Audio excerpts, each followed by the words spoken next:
Hi, welcome back to my channel. My name is Michelle. This is Michelle Reads YA. It's been a while since I've been here, but I am back. And today I'm giving you my October wrap-up. So a couple things. I only read 3 books in October. So this is gonna be a pretty short video. On Twitter and Instagram and everything, I announced that I am pregnant. So as last time that I was pregnant, I was in a reading book slump for 9 months, and that seems to be what is happening this time as well. So I am in a reading slump, and so it is what it is. I have been in a reading slump, a life slump, a making a video slump, but I'm trying to get back to it because I really like this hobby of making videos. So yeah, we're doing it. So this is gonna be a pretty short video. I only read 3 books, but I did read something. So let's get into it. The first book that I read in the month of October was an audiobook, and it was The Lucky Ones by Liz Lawson.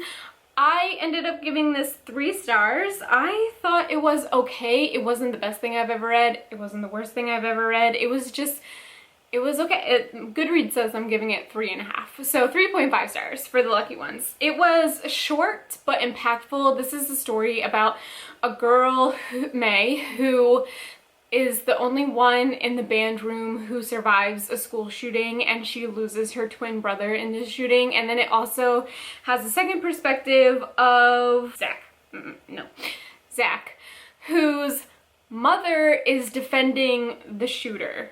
So it was intense. I really liked it. Like I said, I thought it was impactful, but I feel like I've read a lot of stuff like this before. I did like the author's note where she said that she was writing this around the same time as the Stoneman Douglas high school shooting, so I thought the juxtaposition of those was really good, but I don't know if it's something that I would read again. I read it, I liked it, probably won't go back to it. So 3.5 stars according to my Goodreads. The next book that I listened to was The Outsider by Stephen King. Couple things about this one. Definitely don't think it's talked about enough that you should 100% read the Bill Hodges trilogy before you read this one, because a character from that trilogy makes an appearance in like the 50% mark of The Outsider, and I knew that, but I'm reading a lot of Goodreads reviews and they're like, wow, this is my first Stephen King, and I'm like, no. So I 100% think it's important that if you haven't read the Bill Hodges trilogy, you definitely should before you pick up The Outsider. The Bill Hodges trilogy is amazing. I love those books. Some of my favorite Stephen King books. This was just okay, and I listened to the audiobook, and this audiobook narrator was the same narrator as Bill Hodges. If you have read the Bill Hodges trilogy, then you know. So I don't think it was a good choice to have the same narrator as Bill Hodges when things happen in the Bill Hodges trilogy. Yeah, so that didn't work for me. I think they should have had a different narrator, and they didn't, and that just didn't work for me. So I ended up giving this 3 stars. I would like to, once I'm out of my slump, reread this physically. So I feel like the narrator messed me up. I don't think that worked out at all for me. And I like Stephen King books a lot, and I love the Bill Hodges trilogy. So I think I would like this a lot if I just physically read it and wasn't in a slump. So I ended up giving this 3 stars. This is something that I want to reread.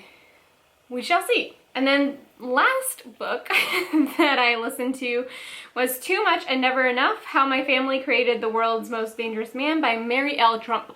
I have been on the hold list for this since it came out. Finally did it. This was narrated by Mary Trump, so I thought that was good. I had no issues with the narration. I thought it was good.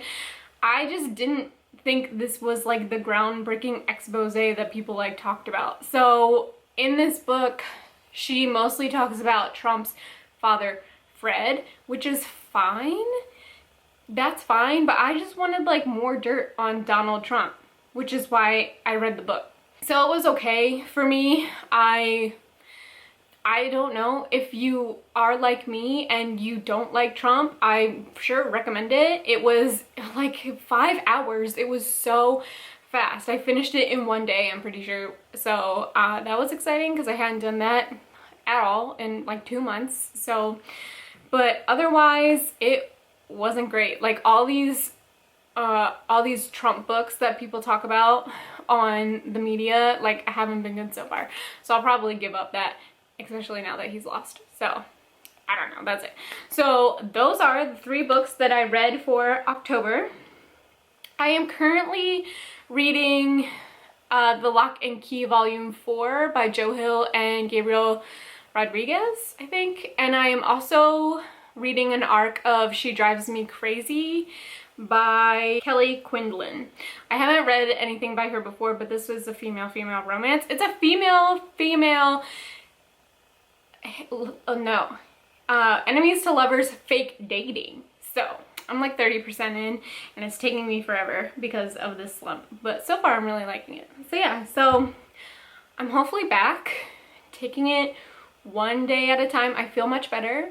So that's definitely helping me want to film and read. But hopefully I will be more consistent because that's what I want to be. I want to be here. So thanks for watching my video. See you in my next one. Bye!